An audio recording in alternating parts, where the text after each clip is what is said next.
Hi, I'm Mike. Hey, I'm Kelsey. We're into telling you stories. Sometimes funny, sometimes awkward, sometimes creepy or sad, but who knows? Every month it's different, but no matter what, you'll be asking yourself. Okay, WTF? Welcome, friends. Hey, Mike. Oh, hey. Hey, fancy seeing you here. Yeah. How'd you get here? It's been a week. It's been a week since he has risen. With the flag? Yes. Yeah. Okay. The flag, the OK WTF podcast flag. Flag, yeah. That is why he came back after 3 days. 100%. Absolutely had to see that colorful flag. Mm-hmm. Oh, we just lost half our audience? Okay. All right. Oh, all right. Bye. See you later, my friends. Man, I'm excited for this, though. This one was an interesting one, much like the last one. And I feel like this will be a theme going forward. Just some of these are so obscure or just like bizarre or just little anecdotal things that when you delve into it, or as I like to call it, fall down the hole. When you're falling down the hole, you realize there might not actually be a ton of information. So the context is what matters most because the information is so specific. So mine is a highly contextualized situation with an anecdote that sparked it. What about yours? Mine is it was extremely hard for me to find many sources on this. Interesting. So it is interesting that ours parallel, although I will say mine does feature God, capital G, the Abrahamic one. So anyone we lost before, possibly come on right back. Yeah, this is your Sunday sermon since we're recording this on a Sunday. Them are going to be a major player in what I got. Yeah. Oh my God. Hey. Oh, interesting. Okay, so we have this religious theme going on. Mine is not religious, but I'm sure, I mean, it's shrouded. What isn't these days shrouded in religion, whether you want it to be or not? So there are aspects of it that if someone really wanted to dive in to mine from that, through that lens, you probably could. Of course. Well, shall I get into it then? I really wish you would. Okay. Well, this is episode 2 brought to you by OKWTF podcast. Let's dive in. All right. My story today, I've got a bunch of resources from Next Luxury, Discover Walks, which is a blog, Wired, Cracked Tumblr, crack.com. Not crack.com, but cracked. A little different. .com. Yes, very different. Please don't go to crack.com. I don't know what's there. I can't vouch for it. It could be one of two things. Yes. Yes. Twitter. Old Twitter. Safe. This came from a long time ago. It's media. It's not so safe anymore, I think. But but this was like old Twitter, well before the current regime. War History Online, of course, Wikipedia, Historian and Rue, a Medium article, Space, Welcome Collection, and Bustle. So lots of random stuff here. Lots of great info.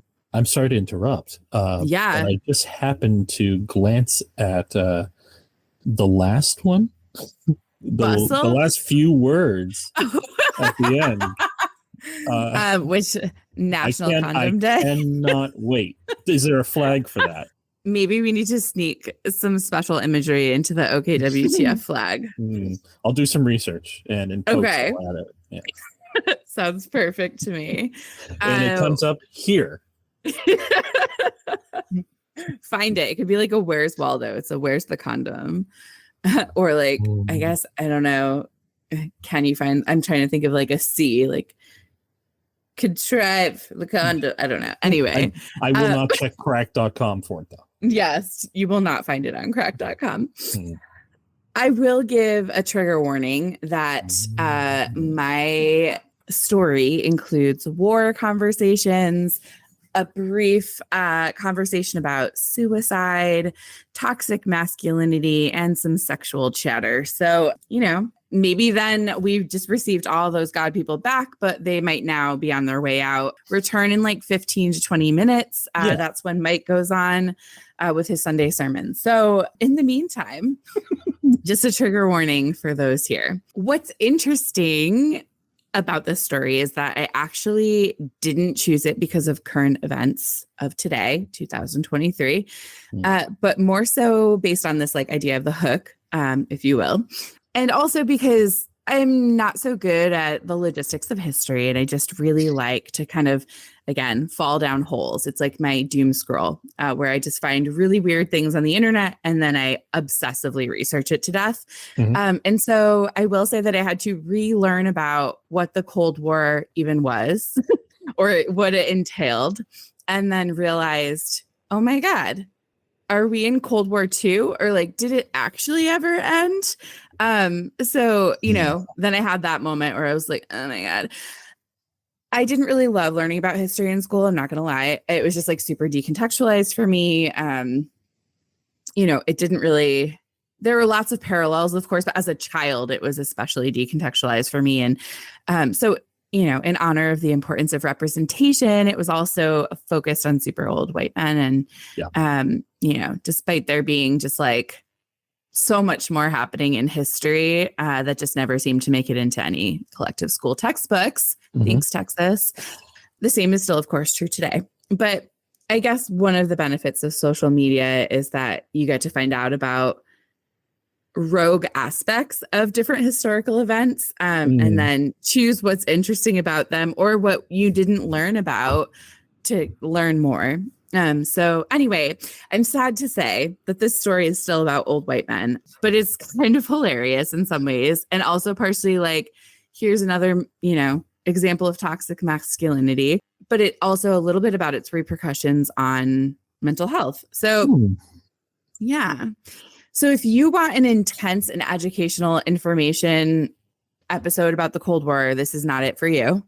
For anyone who wants to hear some bizarre historical facts, please lean in. I have a social media hole for you to fall down on your own time. But let's set the stage with what even was the Cold War. It will help you. Again, context is everything. So much like today, in our current global situation, it was a global conflict about a fight for power and land and government controlled primarily by middle-aged white men. And thanks to Wikipedia, I got the condensed lowdown. Sorry, right. Whatever, Mr. Whatever your name was in 5th grade, but I don't remember anything you said.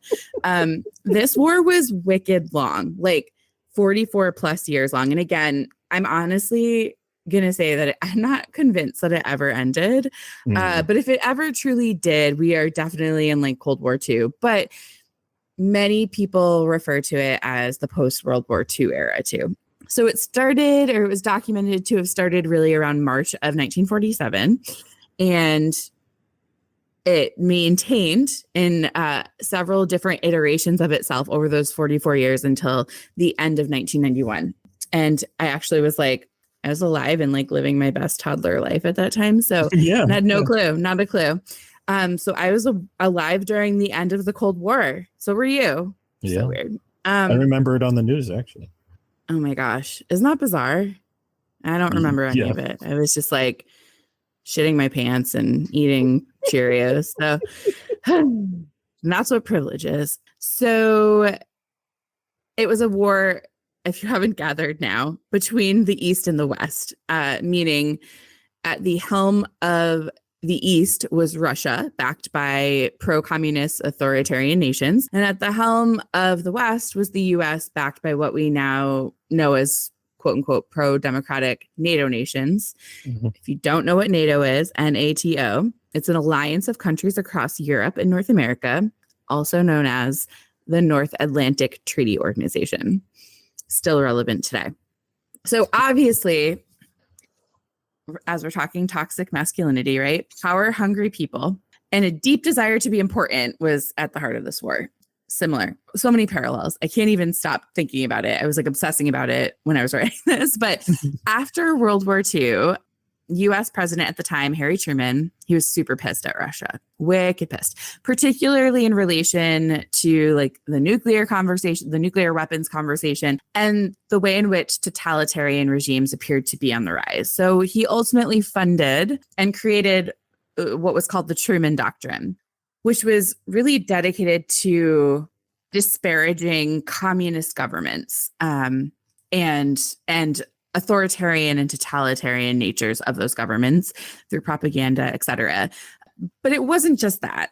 As the early stages of the war kind of had started, the subsequent formation of NATO seemed to really piss off Russia. And NATO's whole premise was really to strengthen defense against and weaken the influence of Russia, who in response to NATO ultimately created what was called the Warsaw Pact. So there was lots of fighting, sketchy things, espionage, lots and lots of espionage. That was super on the rise. So summing this up further, things were not good.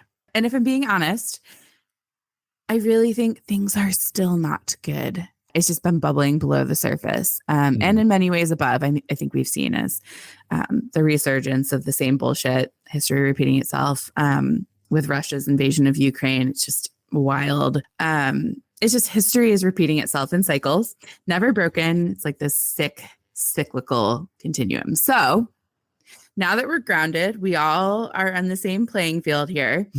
Nod to fifth grade history that no one remembers.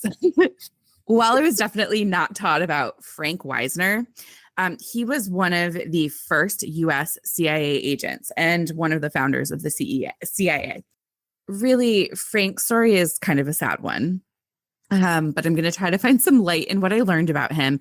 But I will preface that his life did end in tragedy. So as I mentioned before, espionage was a massive part of Cold War efforts on all sides. And they were constantly finding new and unique ways to leverage spies and intelligence and in places that one would never really consider or think that a spy would probably exist. Obviously.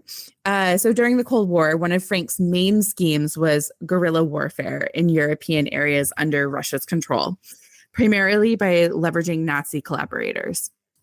That plan never really seemed to pan out. But what was wild about that was that he was slated with protecting those collaborators in the US for a very long time after, despite it never panning out. Seemed like there was some history here of Frank's plans not panning out. So this wasn't the only plot that he put forward against Russia that never really found its way. But all of the background of this story is really to set the stage with what I'm about to tell you next. And I learned all of this from a variety of sources, particularly Andrew Martin's blog on Medium, Cracked. Trying to overemphasize that, not cracked. Cracked. Cracked, and the UK's History Channel. Okay. So during the Cold War, Frank, he was working on a plan to access intelligence information about Russia and its allies by flying over Russian-controlled states to gain insight on what was happening on the ground and deliver this messaging that essentially was like, the West is the best. Initially, the flyover was going to use weather balloons in the guise of dropping humanitarian aid, like packages for civilians that had, anti-communist propaganda. And so as the plan developed, it began to actually get a bit more psychological, which I thought was so fascinating. The U.S. wanted to showcase modern luxuries like cleaning supplies, self-care products, toilet paper, things that were ubiquitously provided to those in the West or easily findable. So really showcasing to the Russian people or to people who are supporting Russia, like the civilians, those under Russian control, the people fighting for them, all the things they don't have access to. Here we are just tossing it out there. So all these modern luxuries, with the hope of turning the citizens against their pro-communist and pro-authoritarian governments. So this is when good old Frank decided that basic modern luxuries like toilet paper were not going to cut it for him. The psychology had to go deeper. So he and his CIA counterparts decided that as part of this plan to morph the citizens' perceptions of men's dick size by their political and state-supported affiliations, Frank and friends schemed to include condoms into the weather balloons. But not just any condoms, extra large size condoms, but purposefully labeling them small and medium alongside a made in the US branding on the packaging, because these men truly believe that the addition of these condoms and humanitarian aid would make the citizens on the ground and those fighting on behalf of Russia believe the West is the best because they have huge dicks due to the size of the condoms included in the packages, and ultimately hope that would help them turn on their government. Oh my God. I am shook by this. Oh my God. These are people paid by the U.S. government. Paid by the U.S. government fighting in warfare, and I'm shook. Yeah. It really highlights the self-importance men have on their dick size. And you might just think about this as a thing that's kind of funny. And I never actually really believed that men cared so much about this, but I think it more so reflects on the type of men that I allow in my social sphere. So I would never allow that bullshit to enter my inner circle, but that mentality is so real to the point where people paid by the US government, a part of global war, were thinking this was a good idea and that this actually made it into official CIA planning by these government officials. Yeah, I will call a quick. Oh, and I haven't shown out. any photos. No, it's okay. I figured you were like leading up to it. I was like, oh my God, like we haven't got any photos. It's no, yeah, I'm going through now. Here we are. As you're going through the photos, yes. I will say, since we're talking about toxic masculinity, very much from an early age, at least I can speak from my experience. We are taught that our importance a lot of times in our partners is dependent upon the size of what lies below.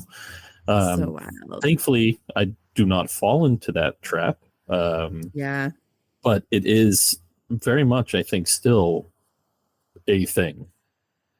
So it would probably still work. This would probably still work. There was some stuff I was reading. I don't remember where it was from, but someone had mentioned like this wasn't the only time that, not specifically for condoms, but a similar type of psychological, like we're bigger, we're better. Was, I want to say it was like Winston Churchill or something during like one of the world wars. He was saying that they should drop large guns to show how big our guns are, or like something like that. And I was like, oh my God, this is so wild to me. I always thought like the dick thing was like a sports thing, or like, I don't know, like in the locker room chatter. I was like, I cannot believe this is an actual, like, thank God this wasn't ever done. Yeah. I would have loved to know the probably woman who put a stop to this, but who stepped in and was like, maybe we should think about other ways to use our resources. I don't know. But also imagine like expensing that as part of like federal tax. I don't know. I have no idea. Do they even have to? Who knows? So anyway, and now that I'm caught up on photos, the plan never moved forward. Thank God. How embarrassing and stupid and ridiculous. Imagine if that was in our textbooks. It would have never been, because Texas. But honestly, it still doesn't even make it any better. Just the fact that it was ever considered as embarrassing. So as for Frank, he subsequently went on to experience a significant mental health crisis in the 1950s, ultimately resigned from his government position, and then ended his life in 1958 by suicide. Which I really think is that reminder that toxic masculinity has significant implications for everyone, including men and the mental health of men, whether they are aware of it or not. So On this on here too, like I put in some really, as I was looking through images from this time, I was looking at a lot of the propaganda for joining the military, all of that. And it's just, yeah, if you ever want to fall down that hole, there's some wild stuff out there. There's just a couple of these, like, you know, how it builds men. And yeah, so, and then there's also, you know, his gravesite. He's buried in Arlington National Cemetery. But he was rather young when he died. So to end all of this, I do want to focus on a quote from George Orwell in response to a theory from philosopher James Burnham, who wrote in Britain's Tribune paper. Well, George Orwell wrote in Britain's Tribune paper back in 1945, before the official start of the Cold War. The quote George Orwell wrote in reference to Burnham was, quote, "Looking at the world as a whole, the drift for many decades has been not towards anarchy, but towards the reimposition of slavery. James Burnham's theory has been much discussed, but few people have yet considered its ideological implications. That is, the kind of worldview, the kind of beliefs, and the social structure that would probably prevail in a state which was at once unconquerable and in a permanent state of, quote, Cold War with its neighbors," end quote. So a permanent state of Cold War with its neighbors, indeed. A puffed up portrayal of which man owns more, and a desire to wage war based on dick size. But at the heart of it, that's what we're dealing with. And Burnham and Orwell knew it well before any of us. And it clearly did not reach the right people in the right way. It simply became a foreshadow of what was to come and is still happening worldwide. Yep. So that's kind of the history of the attempt to drop condoms to scare Russia and civilians about the American men dick size. But I thought we could take a nice little cognitive reprieve and just like have a chat about condoms for a second, because then I fell down the hole of what were condoms like at the beginning. So we have some really interesting, the history of condoms. So I got to wondering about if condoms in the 40s and 50s, when this was happening, were pretty similar to today's, or like, because I was like, man, that would be really expensive. Like, I remember that there's a lot of like sheepskin stuff. Was rubber really around in this type of way? Like, so I kind of fell down this hole and I thought, well, shit, why not share? So do you know when the first documented use of condoms occurred? I don't, but I thought they had to do with like the bladders or intestines or something like that. Not far off. Okay. So thanks to Taryn Kane at the Wellcome Collective, I know when they first were documented, 1564 by a European anatomist named Fallopia. Yes. Hey. Like fallopian tubes.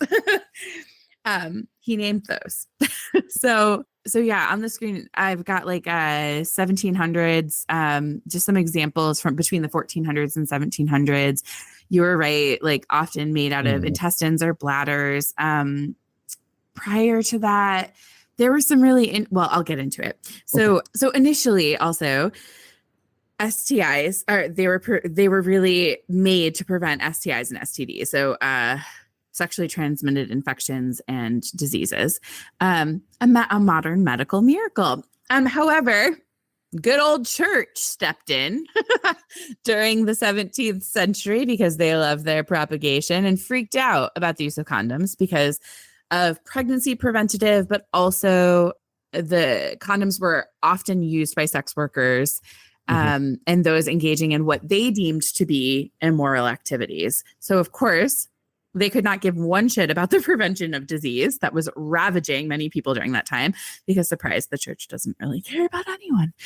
But so I'm going to keep moving through some of these images here. So we kind of move forward in time a little bit. So now we're in like the 1900s, 1800s, 1900s. But back then, they're, to your point, made out of a lot of different types of materials.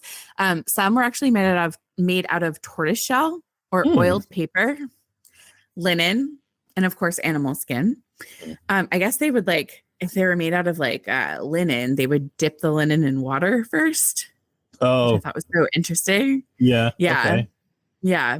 But it created a strong enough barrier that impacted its rather successful prevention of unwanted babies and unwanted disease. So once the 19th century rolled around, that's when vulcanized rubber began to be used. So it was definitely available at that time, which made a little bit more sense to me. So when they were like, yeah, let's just like drop these all over Russia, I was like, what is this costing the American people for this complex? But yeah. So what I also thought was funny is during that time until more recently, they were a one size fits all. So I thought that was kind of fascinating. But yeah, these images came from Lifestyles, which is a condom brand, via Bustle. They put together this nice timeline that we'll share. But yeah, so that's kind of a dual little history there. Cold War, weird CIA plot to drop condoms, and then a little detour into the land of condoms. So I hope you enjoyed that okay WTF moment. That was really good. I feel like if I was back in 5th grade social studies, I would have absorbed it. I went to a Catholic school, so I wouldn't have learned the last part of the contraceptive history. But that is very interesting. I know. You might have not learned about anything but the Cold War. Right. Because it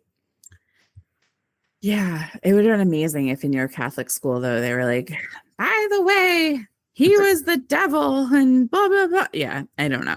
Yeah, I mean, there were nuns, but actually it was a pretty secular education.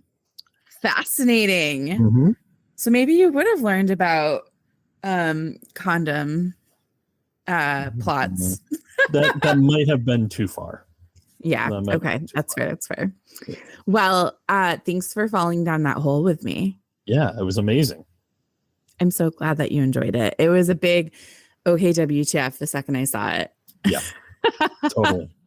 Absolutely. That's an indicator. So what you got for me?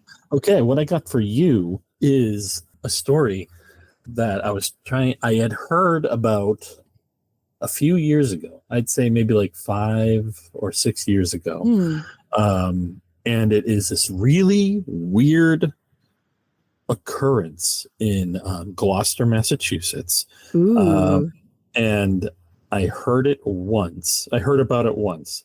And I was like, oh, I got to find out way more about it. And I have undiagnosed ADHD. So that means that it left my brain like right after. But I did eventually remember and started trying to look up more info about it. And there really wasn't much. So for years, I have been trying to compile as much as I could about this. And it takes years place. In the making. Years in the making, we're hearing this story. Years in the making. Exactly right. Honored. The title of the story is called Gloucester Beleaguered. And that will make sense in a little bit. I was coming into this and I was thinking of like, did you watch Are You Afraid of the Dark? When you were a kid? Okay. Oh my gosh. So it's very like a Midnight Society, like I come into you, I have the pouch with all the like glitter and I throw it into the fire. But then I was like, Midnight Society, I'm in my late 30s. How about a midday society? But I'll settle for Noontime Society. Noontime Society. I got things to do. Yeah. Okay, so I'll just jump into it. We're going to the wonderful year, and I know you said you are not too much into history. You might be familiar with 1692. Quite a few things happened, especially in the North Shore of Massachusetts, where my family is from. You may have heard of Salem and their witch trials. That happened in 1692 into 93. But if we go a little bit up the coast, there is a town named Gloucester, and it's right on the sea, very famous for its like fishing ports and everything like that. On this slide, the right-hand side image, it is just above Newbury, right along the coast there. Wenham. I'm not sure exactly how you want to say it. But Gloucester is right in there. And it's a very beautiful area. A lot of woods, a lot of ocean. Actually, Lovecraft wrote about that area too. So that also was like years in the making of like, is this part of the reason why? Like, did he care about this? I wasn't able to find any of that, so I'm not including it in my story. It's just pure conjecture. Another hole to fall down. Yeah, exactly. So, Gloucester, summer 1692, a strange and eerie siege took place. The town was plagued by bizarre events that seemed almost otherworldly. Ooh. Late one evening, a man named Ebenezer Babson. Every good story needs an Ebenezer. I know. He watched two strange men run from his house, his front door, into a neighboring field. He went into his house, asked his family, "Hey, what's going on with these strangers?" And they're like, "What? Okay, WTF? What are you talking about?" So Ebenezer was like, "I'm going to chase after them because that's what you do in the 1690s." So he found them hiding behind a log, and supposedly, according to Ebenezer, the strangers said to each other, "The master of the house is now come, else we might have taken the house." And then they disappeared into a nearby swamp. They would this would continue for about 3 weeks. Like he would hear people around his house. He'd go out and he'd see people like running away, or he'd hear no one else ever saw them. No one else ever saw them, like knocking or like rapping on the windows, stuff like that, checking to see if he was in. So he was like, "Hey, 3 weeks. This is serious. I'm going to call the local guard." He thought maybe it was a prank, or maybe it was tensions resulting from the King Philip's War, which happened 2 decades earlier, which was Indigenous Americans, the French, and the early colonial colonists. I'm not getting into that now, but that is some history within some history. I'm going to go on a brief tangent about Ebenezer Babson real quick, and then we'll return to our story. If you go to the next slide. Yeah, I got you. We got a fancy knife there. One of Ebenezer's descendants, Roger Babson, told the story about this one time how Ebenezer had saved one of his nephews from a bear attack by using himself as bait, drawing a bear into like nearby water source and killing it only with that fishing knife. He didn't have a gun or a musket at that time. But I found out, because for years I've been like, I need to learn everything I can about the story. That's a real knife that either Ebenezer, possibly one of Ebenezer's siblings, but most people say it's Ebenezer's, his knife. And that now hangs. You can go see it at the Cape Ann Museum in Gloucester, Massachusetts, if you're so inclined. Let's jump back to our story. Other strange experiences were happening all over the town. Invisible men were heard marching down the main street of Gloucester. In Malden, which was nearish by, boom of a cannon and phantom drum rolls were heard all over the place. In Plymouth, which is on the South Shore of Massachusetts, people heard like running horses, like horsemen galloping, but no one was there. Let's go back to Gloucester. A sortie upon the demons. This language just like adds a layer of creep to the story. I love it. The photo tells nothing whatsoever. Nope. The men that Ebenezer had encountered for those like 3 weeks, like I said, were seen throughout the town. Babson himself supposedly brought down 3 of them with a single shot of his musket. But then he was also shot at. When Babson approached the men he had hit, thinking that they had, died or something like that. They just like jumped up from the ground and ran as if nothing had happened. Babson shot one of them again, like as they were running away, and apparently just melted into thin air. Not just Babson was affected, though. There was a man named Richard Dolliver who came across 11 of these men who spoke in an unknown language, wearing weird clothing, and they were muttering incantations. Is the only thing I can find out about what they may have been saying. The fear in Gloucester continued to grow. Men from neighboring towns were called in for support. Nothing seemed to work. For weeks, people feared invasion or retribution from the newly named Spectre Leaguers. You get it? Do you know where I got my title from? One night, however, one of the captains was successful in shooting down one of these Spectre Leaguers with a silver button. What? From his musket? doublet. Yeah. He turned one of his buttons. Oh my God. He pushed it down into the musket, loaded it. 5 minutes later, shot him down, and supposedly killed one of them. But this was another one of those times where he just melted into the air. But he was gone. He didn't just like hang out and was like, "What's up?" He didn't like jump on his feet and like, "Hey, catch me again." Strange incantation. So, before you keep going, I have one follow-up question. You did say that Ebenezer at one point had been shot back at by one of these men, and he actually was hit? No, he was missed. And one of the bullets that he was shot back at was in a tree, and he was able to use that as a local guard. Come look. Okay, gotcha. Okay, interesting. And the bullet was of a weird design. But of course, I cannot find any documentation that says it, but only words.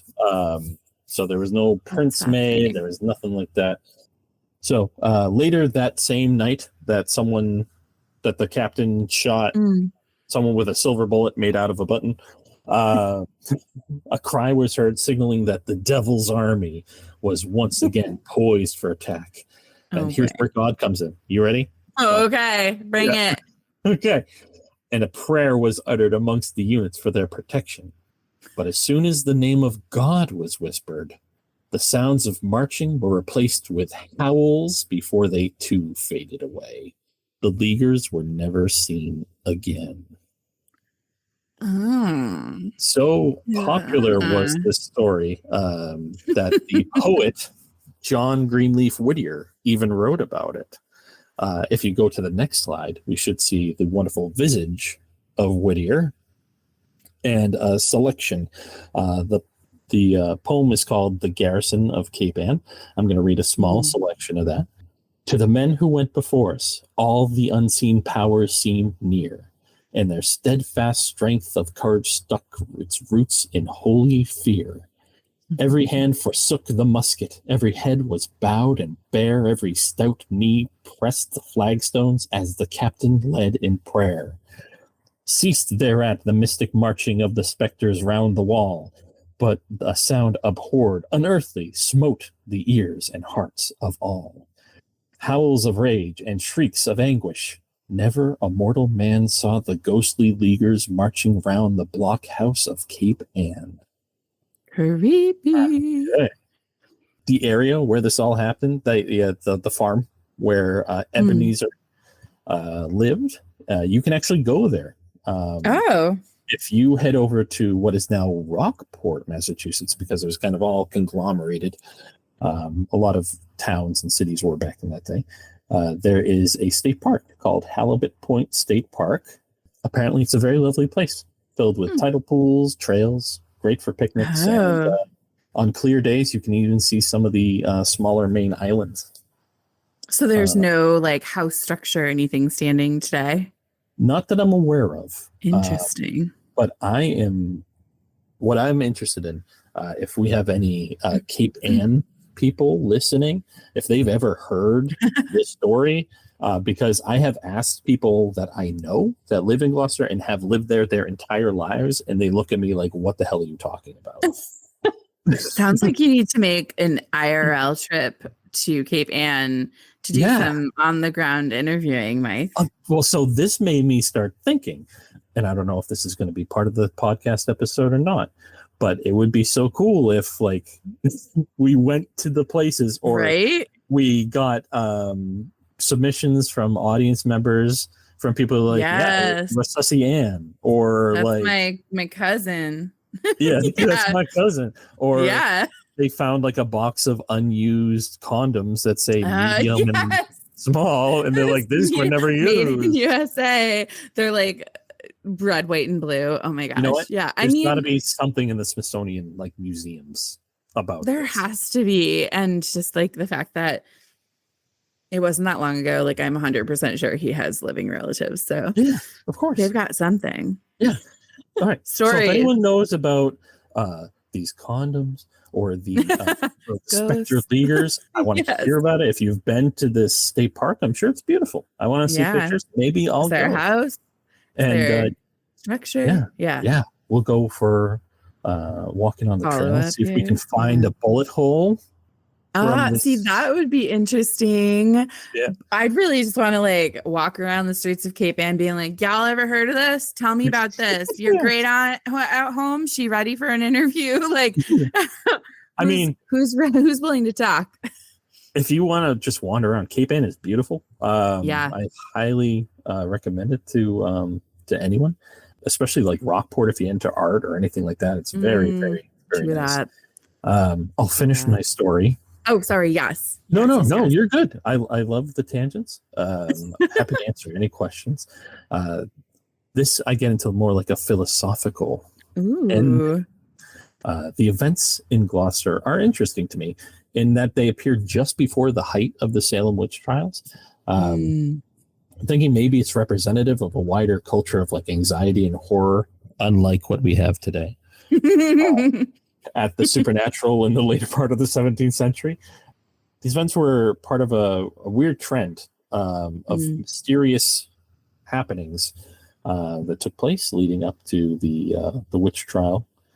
As it happens, our old friend Ebenezer, he comes back into the story. He asked a few local girls to check on his mother, Eleanor Babson, about some spectral visions of French and indigenous American soldiers she claims to have seen. They didn't use the words indigenous Americans. I added that in. Fair. Those local girls would go on to accuse 2 women in the town of Gloucester of witchcraft. All told, 9 women were eventually all accused of witchcraft. And might I add, all women were coincidentally wealthy landowners, or happened to have some distant relation to women or men who had been accused elsewhere in Massachusetts of witchcraft. Thankfully, unlike in the Salem witch trials, none of these women went to trial, as at this time, spectral evidence was not considered admissible in any courts. So I submit that to the Midday Society. I mean, when I was younger, I was obsessed with the Salem witch trials, just like learning everything I could about it. Actually, there's a book that I loved when I was younger called A Break with Charity.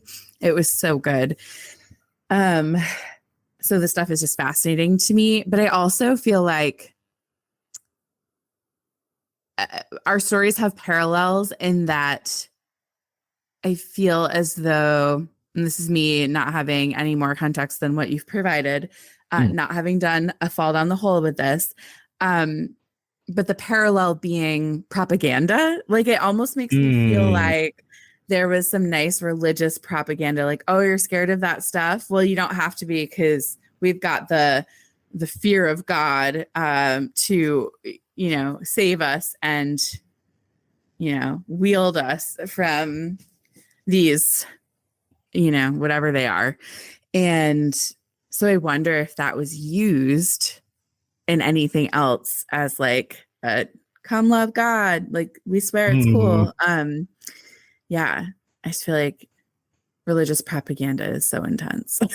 Yeah. If it's not religious propaganda, it's all about the condoms. Yes, if it's not one thing, it's that. Yeah, so totally. I've always also been interested in the Salem witch trials. I live pretty close, about an hour away, even living in Maine as I do. I go there every year, in September because I learned quickly, don't go in October. No. I mean, like, wrong. Go once in October. So you can say that you experienced it. And then never do it again. And then do later September, earlier November, or throughout the year. It's a beautiful place. It will still be there. Yeah. It's like, yeah, you can definitely go at any time. People will be there, the same cast of characters, wonderful people. I recently found out that I'm related to someone who was executed. Oh, really? Yeah, Elizabeth Howe. It's kind of like really? She was like so I have a problem with this because my family has been here since the Mayflower. So it's kind of like, oh, it sucks that my family's been here. So I don't have pride about it. But I have traced my genealogy back pretty far, and she would have been like a great aunt. Oh, of mine. Interesting. That's wild. Yeah, that stuff is so fascinating, and I think it's interesting you made that parallel between like the types of people and like power to them. At the time, they had no connectivity in the way that we do today. And if they're using witch stuff to be like, this person sucks, they have been keeping slaves, or like terrible, like they're terrible wealthy people that are not giving to the community. If that's the power they had to wield against, I don't know, discrimination or anything. I mean, fascinating. The psychology of the times. So more importantly, what would their condoms have been like? Oh, geez. Well, that was tortoise shell. You're talking like puritanical almost still. I guess. Too. Oh, I mean, you're moving closer to the Quakers, but the Quakers are weird about sex anyways. Yeah, they are. I mean, let's go back and see. Yeah, let's go back. Prior 1400s, to 1700s.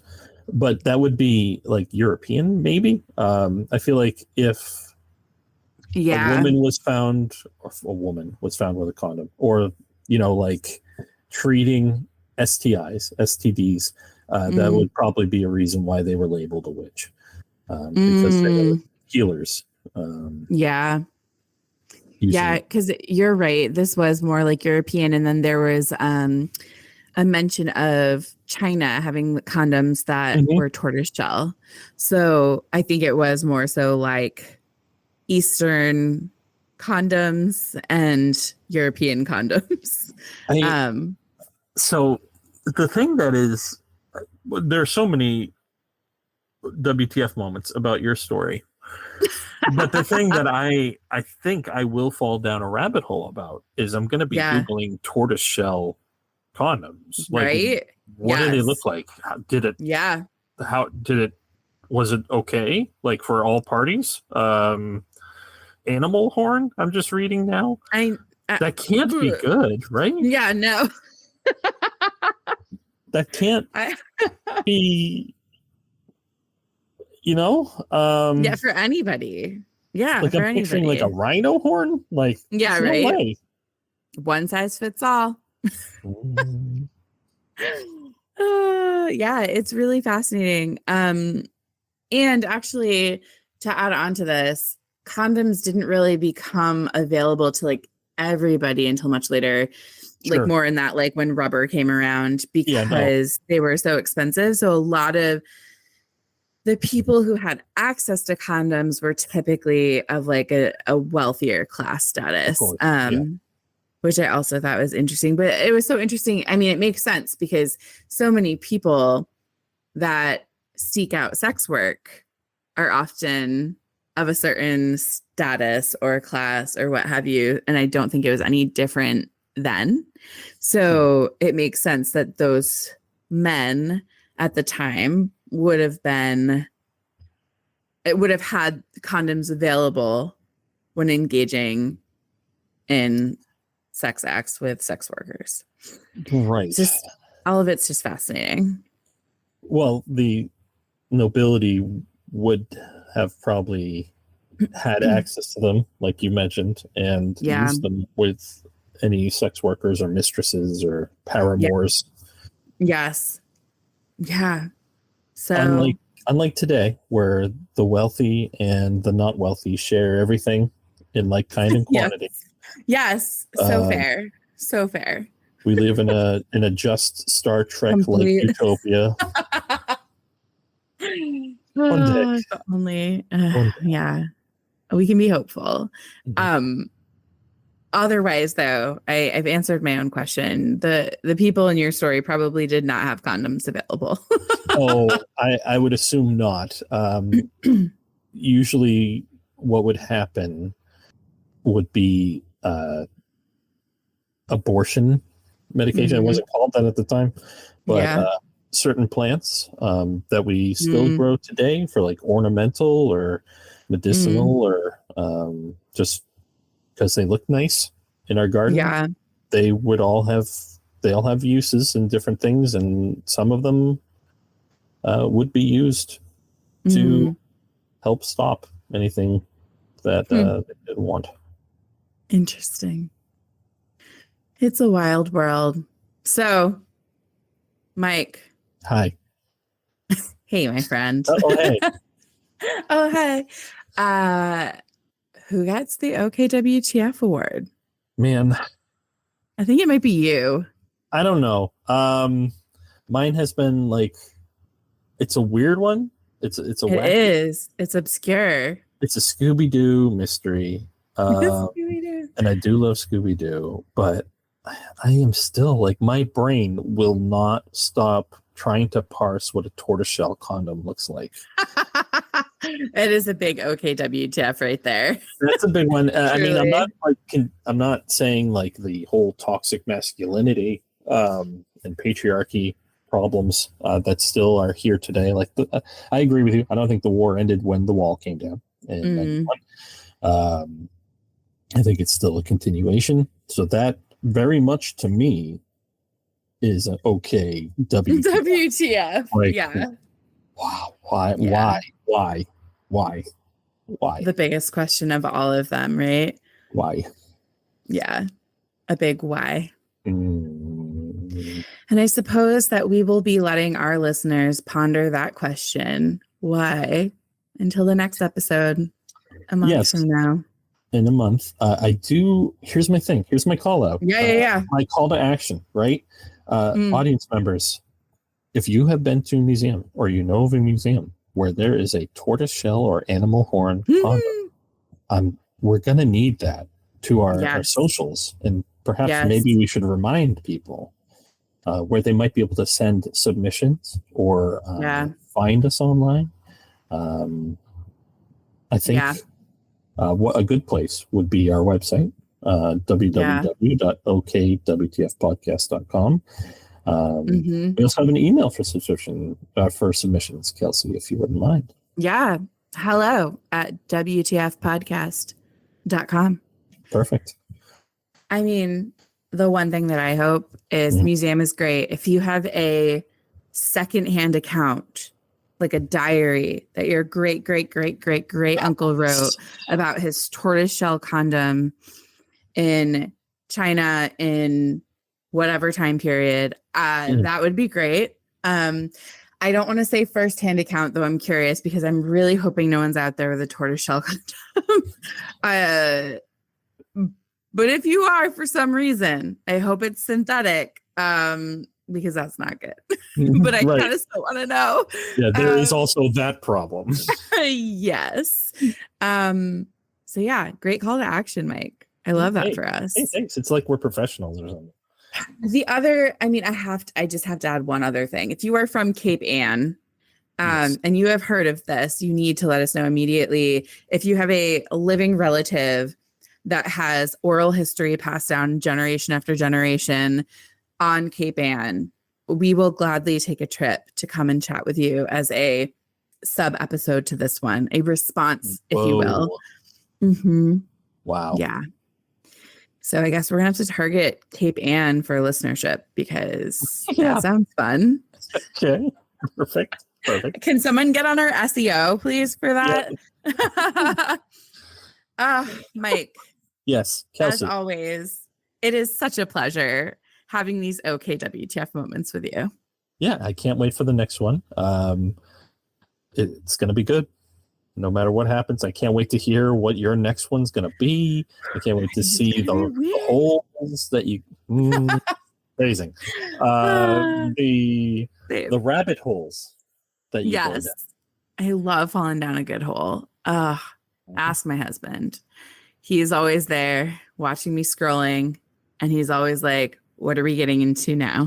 That's kind I'm of turning off the internet now, Kelsey. Yes, at the source. We need to come up for air here. Life is weird enough, but yeah. Thank you so much, Mike. It is such a joy. And to everyone out there listening, we'll catch you next time. Bye. Bye. Thanks for getting weird with us. Submit your own OKWTF stories for us to share by visiting www.okwtfpodcast.com. And stay in touch on all the social platforms at OKWTF Podcast. Make sure to rate, review, and subscribe to OKWTF on your streaming service of choice. Thank you so much to Out of Flux and Eyal Talmudi for the use of their song Da Boom Jiggle. And thank you to Bilal Sarwar for their incredible cover art. Until next time.